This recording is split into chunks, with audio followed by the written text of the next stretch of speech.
प्राण धन, यति सम्राट, रूहानी शहंशाह, परम आराध्य देव, दादा गुरुदेव श्री परमहंस दयाल स्वामी अद्वैतानंद जी महाराज की जय। रूहानी शहंशाह, ब्रह्मनिष्ठ, ब्रह्म श्रोत्रिय, अनंत श्री विभूषित श्री 1008 श्री सद्गुरुदेव स्वामी स्वरूपानंद जी महाराज की जय। सभी गुरुमुख मन ही मन 13 बार श्री गुरु शब्द का जाप करें।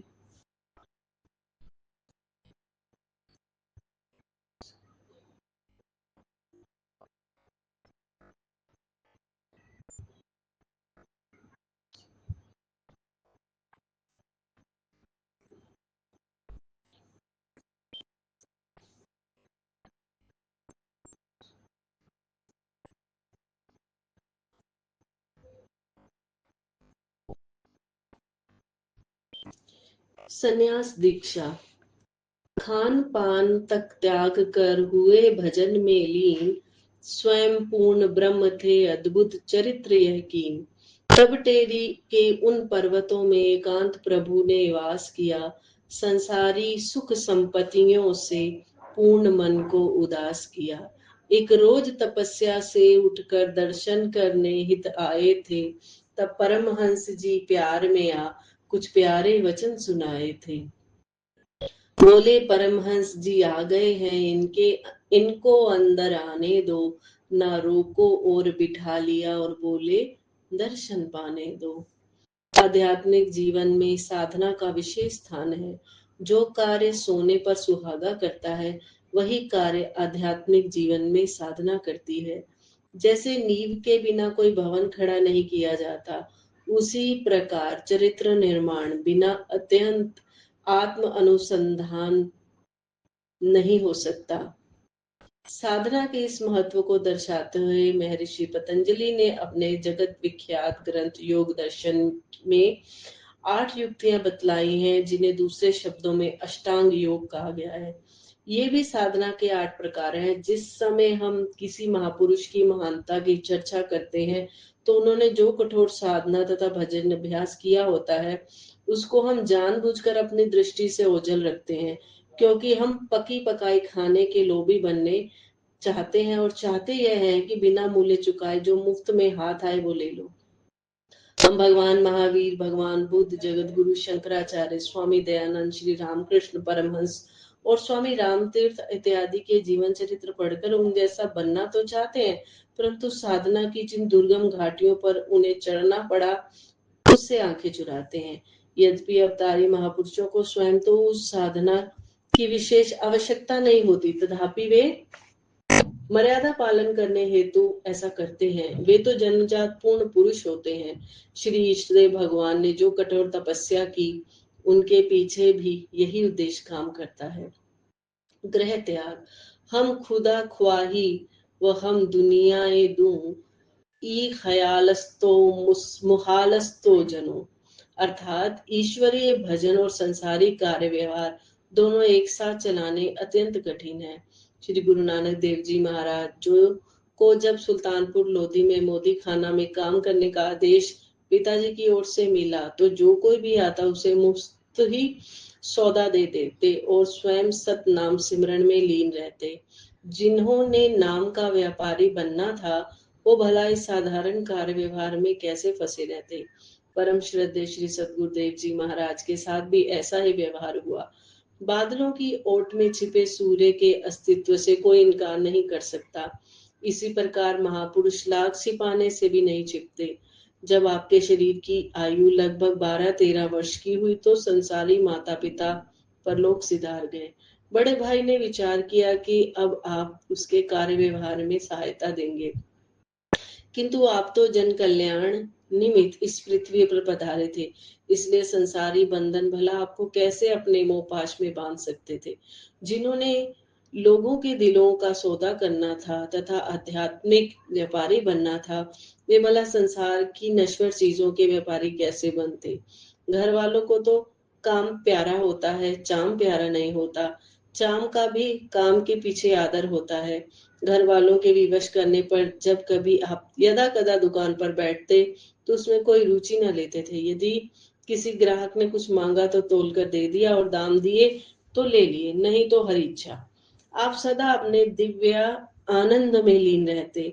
आपकी दुकान पर विराजमान रहने से ग्राहकों की भीड़ लगी रहती थी। एक दिन कोई धर्म प्रेमी विद्वान सज्जन दुकान पर आए। उस समय हजूर चरण फैलाए बैठे थे। जब उनकी दृष्टि महाप्रभु के चरण कमलों के तलुओं पर पड़ी तो अवतारी महापुरुषों के लक्षण से युक्त शंख चक्र इत्यादि चिन्ह देखकर उनके आश्चर्य का कोई ठिकाना ही ना रहा। वे सज्जन मन ही मन सोचने लगे कि इन्हें तो आध्यात्मिक सम्राट होना चाहिए, ये भला इस छोटी सी दुकान पर कैसे बैठे हैं। एक बार आपको कुछ व्यापार के लिए आगरा भेजा गया तो आप सारे रुपए गवाकर घर लौट आए। ऐसा प्रतीत होता था जो लीला श्री गुरु नानक देव जी ने की थी वही लीला श्री सदगुरु देव जी ने दोहराई और पहली पातशाही के समान किसी भी सांसारिक व्यवहार में कोई रुचि न दिखाई। इसका कारण एक ही तो हो सकता है, वह है यह कि प्रभु ने पहले से ही इन्हें संसार के कार्य व्यवहार से असंग और निर्लिप्त रखा। घर वालों को यह बात अच्छी ना लगी और उन्होंने कह दिया कि अच्छा, जो कार्य आपको अच्छा लगे वही करो, जाइए भजन करिए। घर वालों का तो यह एक ताना था, परंतु संसार कल्याण का जो बीड़ा आपने उठा रखा था उसे भी तो पूरा होना था। विधाता ने आपके जिम्मे भूले भटके अज्ञानी जीवों को सद्मार्ग दर्शाने की जो सेवा लगा रखी थी उसकी पूर्ति भी तो होनी थी। भिक्षांटन। श्री सदगुरु देव जी महाराज ने अपने गुरुदेव की आज्ञा काफी तपो साधना की। आप टेरी के समीप बहने वाली तोई नदी के किनारे एक पहाड़ की गुफा जो गड़ई कहलाती थी में बैठकर भजन अभ्यास किया करते थे। कई बार पहाड़ों से नीचे उतरकर सेठ ताराचंद जी की धर्मशाला में भी ठहरते थे। श्री परमहंस दयाल जी की आज्ञा अनुसार आप दोपहर को 2-4 घरों से भिक्षा लेकर भोजन करते थे। कभी मौज हुई तो भोजन कर लिया और कभी ऐसे ही गुजर बसर कर ली। आपके पूज्य पिता श्री प्रभुदयाल जी टेरी के जाने माने सज्जन थे, इसलिए कई बार अनेक प्रेमी धर्मशाला में ही भोजन पहुंचा देते थे। कई बार आप 4-4 दिन भोजन नहीं करते थे। आपका भिक्षाटन का नियम यह था कि आप जब दोपहर को आते तो जिस घर के आगे खड़े होकर हरिहर नाम का उच्चारण करते, उतनी देर में उस घर के लोग रोटी का चौथा भाग आपको दे देते। टेरी निवासी आपका यह सौभाग्य मानते थे और वे रोटी पकाकर उसका चौथा भाग पहले से ही तैयार रखते थे। श्री सदगुरुदेव जी जब हरिहर कहते तो वे तुरंत रोटी लेकर दे देते। यदि थोड़ी सी भी देर हुई तो आप तुरंत दूसरे घर चले जाते और यह भी पता ना होता था कि हजूर अगले घर ठहरेंगे या 10 घर छोड़कर ठहरेंगे। एक दिन श्री सदगुरुदेव जी भिक्षाटन के लिए आए।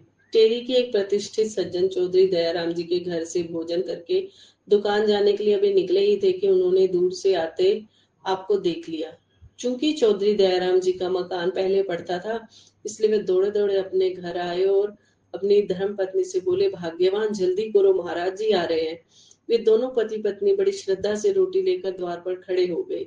इतने में हजूर वहां पधारे। इन्होंने रोटी दे दी, साथ ही अर्ज की कि आज हमने कमल ककड़ी यानी भे की सब्जी बनाई है, यह भी थोड़ी ले लो। हजूर सदा बहुत सादा वृत्ति और भोले स्वभाव के थे। फरमाया, परंतु परमहंस जी की आज्ञा केवल रोटी लेने की है, सब्जी लेने की नहीं है। हजूर के इन शब्दों में देखिए कितनी गुरु निष्ठा छलक रही है।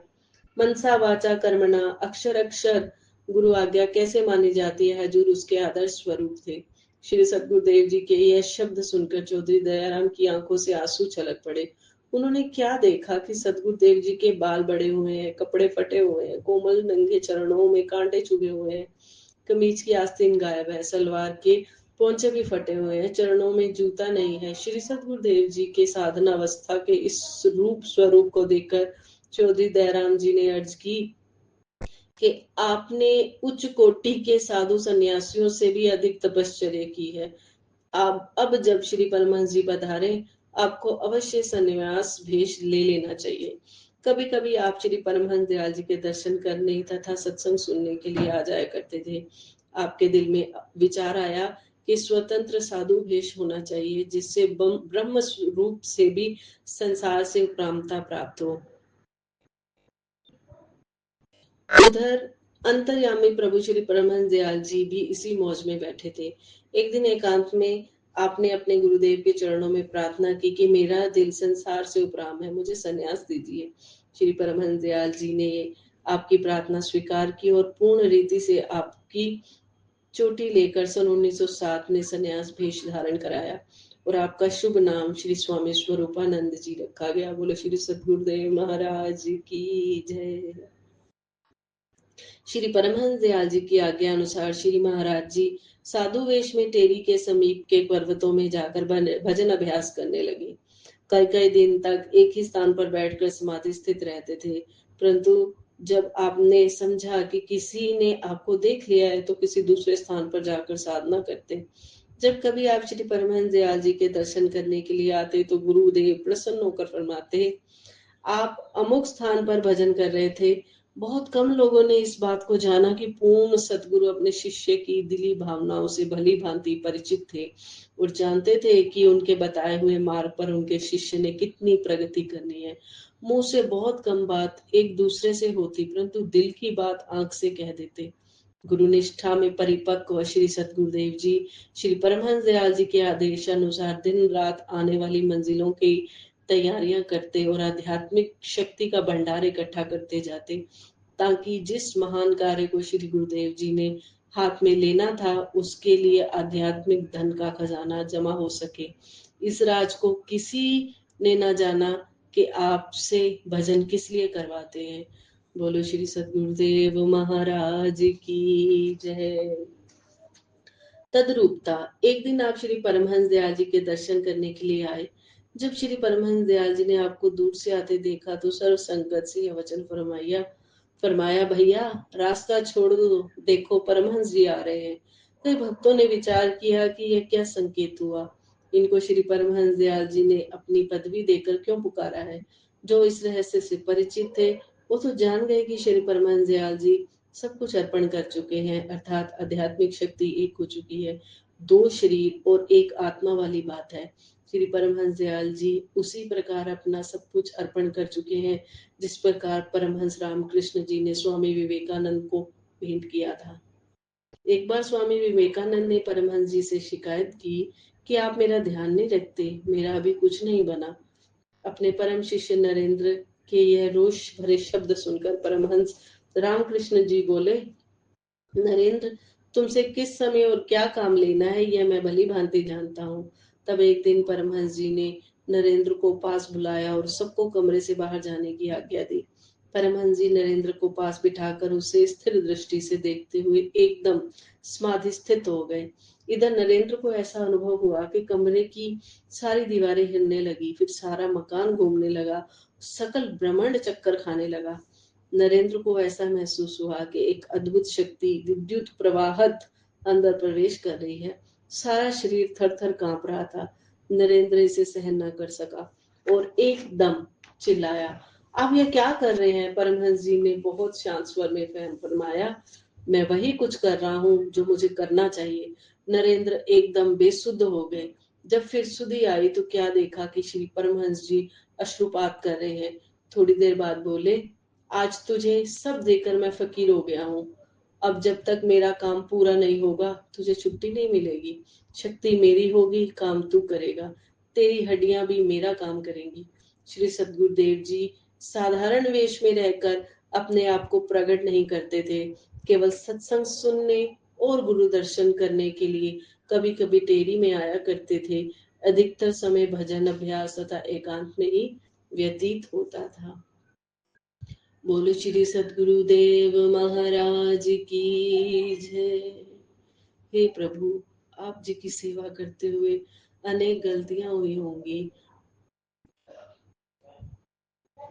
इस पवित्र ग्रंथ को पढ़ते हुए सुनते हुए बहुत गलतियां करी, अपने बच्चे समझकर क्षमा करना। मैं अपराधी जीव हूँ, नखशिख भरा विकार, अपनी दया से सतगुरु कीजिए भव से पार। अपनी दया से सतगुरु कीजिए भव से पार। हरिहर।